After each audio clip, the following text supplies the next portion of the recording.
Welcome to the Shreveport Connection with Tommy. This video is on your raw results from March the 20th, 2017. Happy birthday goes to Iron Sheik, March 14th. On March 16th, Henry O. Godwin. March 16th, Steve Armstrong, Jordan Devlin. March 17th, Samoa Joe, Chest. March 18th, Rick the Model Martell, Ethan Carter III. March 19th, Rick McGraw. Also Evan Bourne, AJ Lee. On March 20th, Homicide from TNA. That's a name I couldn't think of last week when he made his re-debut on the first part of March, and their spoilers. Also, Sting had a birthday on March 20th. SmackDown Tag Team Champion Jason Jordan married his girlfriend, April Elizabeth, this past Friday. April worked as a stylist in Orlando where the two met. And you can see the link for their photos from their engagement shoot. Also announced that Jim Cornette will induct the Rock and Roll Express into the WWE Hall of Fame during WrestleMania 33 weekend. And here's a full announcement. Jim Cornette to induct the Rock and Roll Express into the WWE Hall of Fame. Rock and Roll Express will be inducted into the WWE Hall of Fame by one of their biggest rivals, Jim Cornette. Of course, they didn't have a manager, so thus Jim Cornette, who's basically in Ring of Honor. And I've also been told that Ring of Honor has been bought out by WWE. Unconfirmed. I did read some notes on it last night that there were then talks of Vince McMahon buying out Ring of Honor. The tennis racket wielding manager may have spent the better part of his 3 decades trying to put it into Ricky Morton and Robert Gibson, but even he can't doubt the influence that they've had on the sports entertainment industry. By any standard, Ricky and Robert belong in the Hall of Fame. Cornette told WWE.com in an exclusive interview, and that's whether its longevity as a team, the attendance records they set, or the great matches that they had, which fans can still see on the WWE Network. Also on YouTube, if you can search real deep. Cornette was a constant thorn in the Express's side since they first hit the ring as a team in the early 1980s. They managed against Ricky and Robert during their first week as a team, with the enmity intensifying when Cornette brought the Midnight Express into the squared circle, the team which consisted of Loverboy, Dennis Condrey, Beautiful Bobby Eaton, and then later Sweet Sand Lane were the perfect dastardly villains for the fresh-faced Rock and Roll Express. It didn't hurt that they had Cornette on the microphone hurling insults at Ricky and Robert every opportunity. Superman needs Lex Luger, Batman needs the Joker, and we were the antithesis of everything the Rock and Roll Express stood for, and their wrestling style, it just clicked, Cornette said. I said these horrible, degrading things about these two, fine, young, upstanding examples of American boyhood, as Cornette said, and people on numerous occasions tried to kill us. Cornette survived the rivalry with the Rock and Roll Express and turned toward the role of promoter in 1990s. While on Smoky Mountain Wrestling television, he had the familiar role of manager to Ricky and Robert's new enemies, the Heavenly Bodies. Thus, back then it was Bruce Pritchard and can't think of another guy's name. Do apologize for that. My wrestling history is going bad on me. After all, I am 47 years old. Fans literally gave them pictures and gifts at the matches, Cornette said. They considered themselves members of their family. I've seen inside fans' houses, and they would have pictures of Jesus on the wall, and next to it would be a picture of the Rock and Roll Express. That's no lie. When it comes to inducting the Rock and Roll Express into a Hall of Fame, there is probably no one better than Cornette. After all, their careers have been intertwined for 34 years. Between the 80s with the Midnight Express and the 1990s with the Heavenly Bodies, And then in the 2000s on the reunion with the Midnights, I think only Bobo Brazil and the Sheik had a longer running rivalry, as Cornette said. And I still haven't put an end to the rock and roll. I haven't been able to do it. So I guess I have to roll over and induct them. Cornette's induction speech will surely be one for the ages, and the motor mouth has a career's worth of memories to recall as he enters his biggest rivals into history. There's one story he'll probably tell you at the Hall of Fame. He said, where the Rock and Roll Express saved my life one night in Louisiana from an angry mob of fans. To hear the full story and a lot more, watch Jim Cornette induct the Rock and Roll Hall into the Hall of Fame on the 2017 induction ceremony, which will air on the USA Network on Friday, March 31st at 8 Eastern, 7 Central, 5 Pacific.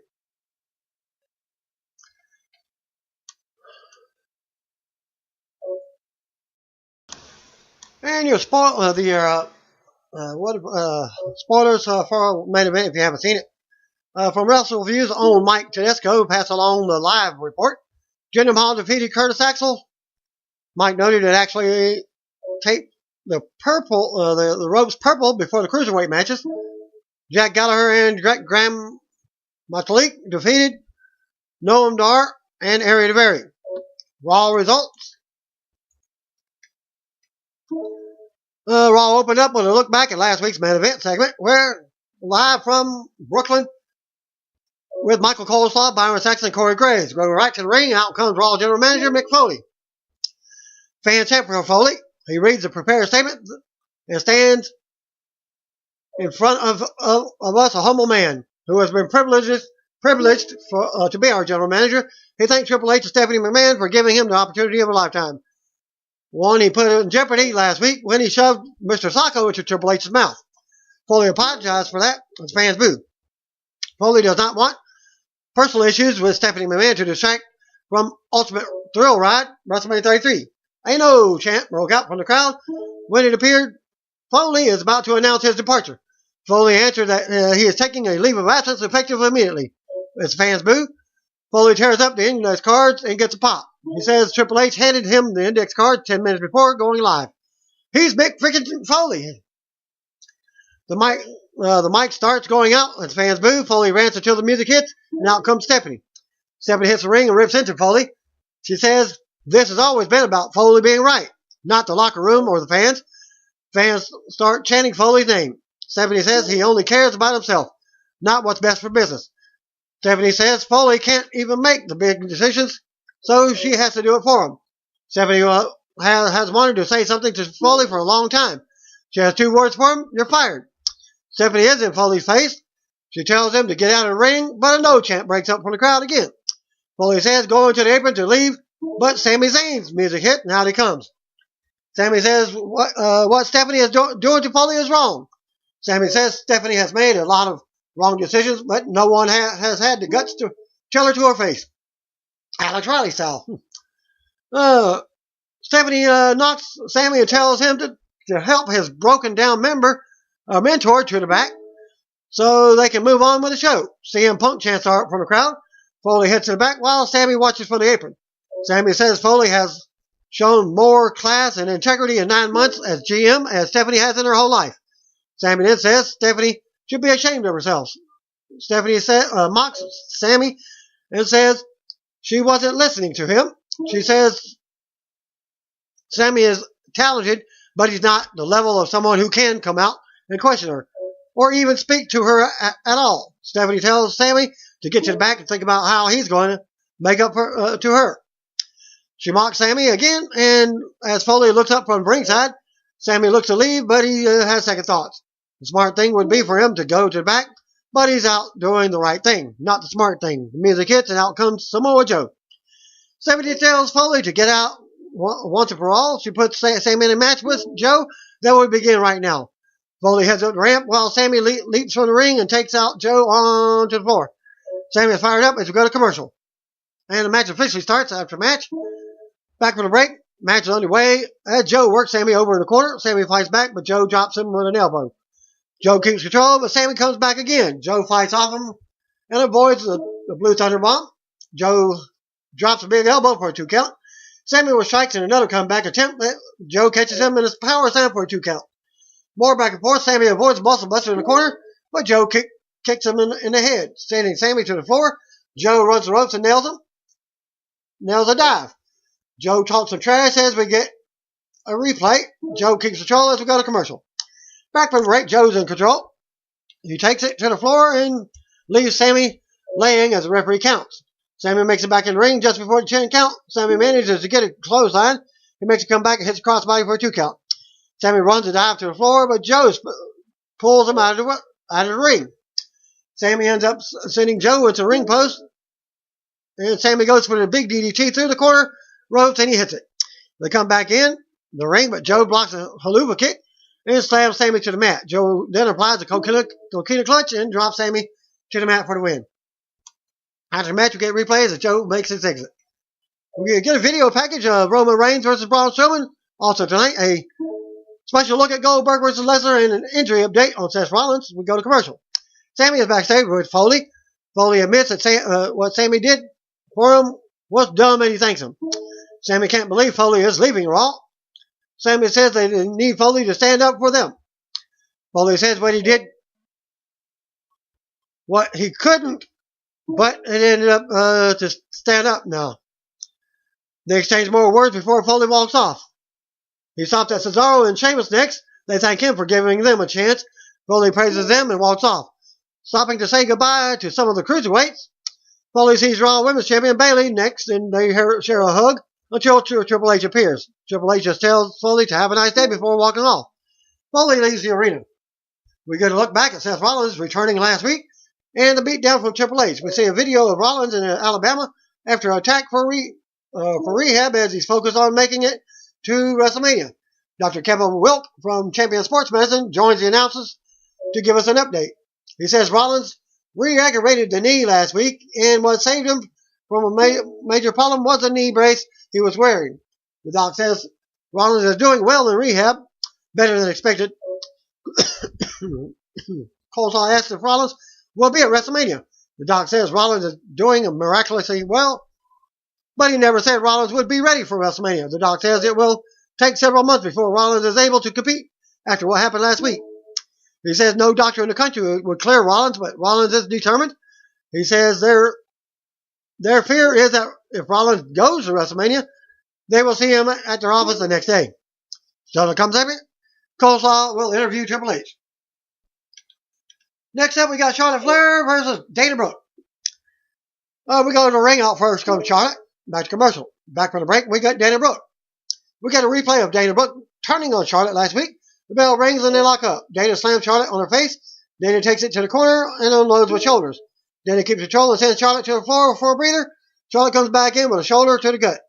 Dana decked her and swept her on the apron. Dana with more offense inside the ring for a 2 count. Dana kept control and stunned Charlotte. Charlotte turns around, but Dana catches her in the corner. Dana runs the ropes, but Charlotte floors her with a big boot for the win. After the match, Charlotte disses Dana and makes her exit. Still to come segment highlight reel, back to commercial. Back from the break, Bayley is sad backstage. Stephanie McMahon asks if she needs a hug. Bayley doesn't. She talks about Mick Foley and Stephanie's actions since she came to Raw. Stephanie announced Bayley versus Nia Jax in a no disqualification match for tonight. If Nia wins, she goes to WrestleMania 33 to make Raw a women's title match a fatal 4-way. We go to the ring, and JoJo makes the introduction as WWE U.S. Champion Chris Jericho comes out for the special edition of Highlight Reel. Jericho welcomes us and says tonight's guest will be the real Kevin Owens.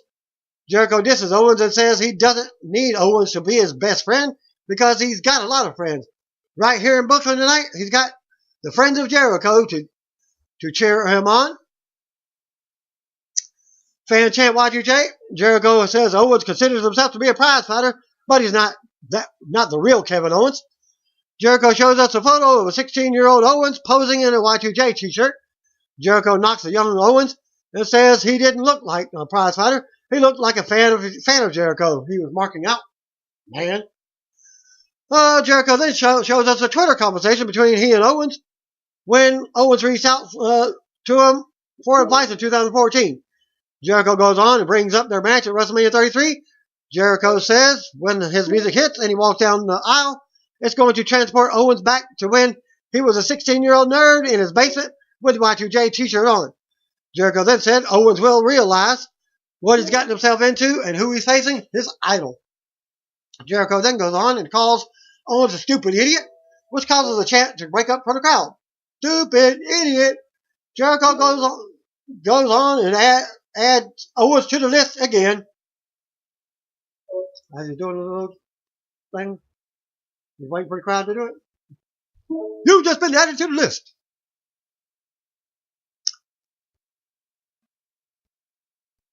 Well, but in that, Jericho, as he's adding them to the list, Samoa Joe appears on the screen for a distraction as Kevin Owens attacks him from behind.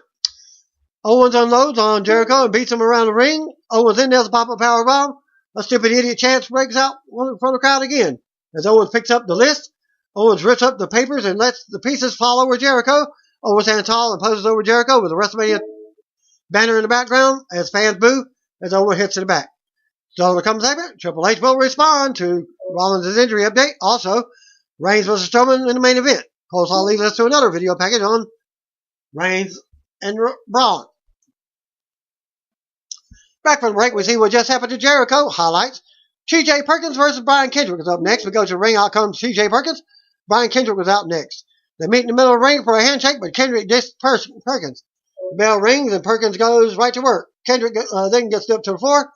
Kendrick avoids the first attempt, but Perkins hits a wrecking ball drop kick that brings it back in the ring. Perkins goes to the top, nails a crossbody for a 2 count. Perkins goes for a detonation kick, but it's blocked. Kendrick almost causes Perkins to knock the referee down, which he hesitated. Kendrick then took advantage of the distraction and hits the slice spread number 2 with a handful of hair for a quick win. After the match, Kendrick speaks from ringside and wonders where Akira Tozawa is. He mentioned Tozawa isn't even in the country tonight. Kendrick produces Tozawa's passport and says he found it on the locker room floor last week. Kendrick gives Tozawa another lesson, telling him to be careful with things like that. So to come segment, a special look at Goldberg versus Lesnar back to commercial. We get more hype for Reigns versus Strowman tonight, and Reigns versus Undertaker WrestleMania 33. Charlie Caruso backstage with Reigns for an interview. He's confident about going to battle because it's his yard. And that's to lead us to a special look at Brock Lesnar versus Universal Champion Bill Goldberg at WrestleMania 33, which we all predict Goldberg losing and leaving WWE for good. Nia Jax was shown backstage. Back to commercial. Back from the break, we get Stephanie backstage about Cesaro and Sheamus talking to Foley earlier. She puts them in a handicap match against Amore, Big Cass, Luke Gallows, and Carl Anderson. If they lose, they are off WrestleMania 33 card. No disqualification match was up next between Nia Jax and Bayley. We go to the ring. Our first comes Raw Champion Bayley for non-title action. Nia was out next. If she wins, she makes it to WrestleMania 33. Back and forth early on, we see Charlotte Flair watching backstage. Bayley ends up on the floor, and Nia follows. Bayley kicks her butt. Nia headbutts her. Nia brings her back in the ring, and we see Sasha Banks backstage watching. We end up taking another commercial break with Nia in control and Bayley on the floor. Back from the break, and Nia remains in control. They come back into the ring. Bayley looks to make the comeback. Bayley with a knee and a 2 count. Bayley with an elbow and a running clothesline for a 2 count. Bayley continues to fight Nia off, but Nia pulls her leg out of the corner. Nia with a Samoan drop and pins her to be added to the WrestleMania 33 to make it a fatal 4-way. After the match, Nia stood tall and leaves Bayley laying. Byron Saxton leads us to the Women's History Month video on former Hall of Famer Mae Young. So to come segment, Triple H responds to Seth Rollins' injury update. That's commercial. Back from the break, Michael Cole saw in the ring. He mentions the update from Dr. Wilk from earlier. Cole introduces Triple H and out he comes. Triple H says he's having a nice day, taking a shot at McFoley. He talks about how he's disappointed in Seth Rollins not being able to make it to WrestleMania. Fan chat for CM Punk, but Triple H ignores them. He goes on and says Rollins messed up when he stopped listening to Triple H and started listening to the crowd. He also talks about Foley blaming everything that's happened to him on his career on the fans. Triple H talks about how Rollins had fans hyped up last week when it looked like he was going to go toe-to-toe with the game, but that lasted just a few seconds. He had Coleslaw show us footage of the beatdown to Rollins last week. Then Coleslaw asked Triple H if he would have done anything different in the relationship with Rollins. Triple H gave Rollins the blueprint to success, but just like all the millennials in the crowd, he got knocked down and whined and wouldn't take the blame. Triple H said he made this all too easy for Rollins. He became Rollins' crutch on the way to the top, but now, for the second year in a row, Rollins won't be making it to WrestleMania and might never come back. Triple H announced that he is officially done with Rollins as of now. He gives a few nosebleed tickets to Coleslaw to give to Rollins so he can attend WrestleMania. Triple H goes to leave the ring, but stops and turns around. He takes the tickets back and mentions possibly making it to where he and Rollins can still fight at WrestleMania. Coleslaw mentions Rollins not being cleared. He says they both want to fight each other, and the fans want to see it. Triple H asks if Rollins shows up next week and signs the document for unsanctioned fight, he won't be able to sue Triple H or his wife. He challenges Rollins to come out to Raw next week to sign the paperwork to make it legal if Rollins versus Triple H at WrestleMania. And Triple H makes his exit to his music. We get more hype for Reigns versus Strowman. Also still to come, a 4-on-2 handicap match with WrestleMania implications. Back to commercial. Handicap match. Cesaro and Sheamus versus Luke Gallows, Carl Anderson, Enzo Amore, and Big Cass. You know this was going to be some melee. Back from the break, and out comes Cesaro and Sheamus. They will lose the WrestleMania 33 spot if they can't win this match. Raw Tag Team Champions Luke Gallows and Carl Anderson are out first, followed by Enzo and Big Cass, who cut their normal mic work. Should I do it? Should I do it? My name is Enzo Amore. I'm a certified G and a bona fide stud, and you can't teach that. This here is Big Cass. He's 7 foot tall, and you can't teach that. Biggest guys in the room, how you doing? Bada boom, bada. Anyways, there you go. Winners of the match, Cesaro and Sheamus. As Gallows and Anderson attacked their partners to start the match. Cesaro and Sheamus took control. Enzo and Big Cass come back for revenge on Gallows, allowing Cesaro and Sheamus to get a quick win over Anderson. After the match, Enzo and Cass took out the champions and stood tall.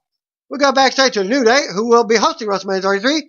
Xavier Woods, Big E, and Kofi Kingston hype the various WrestleMania matches and comment on being fair hosts because SmackDown will also be there.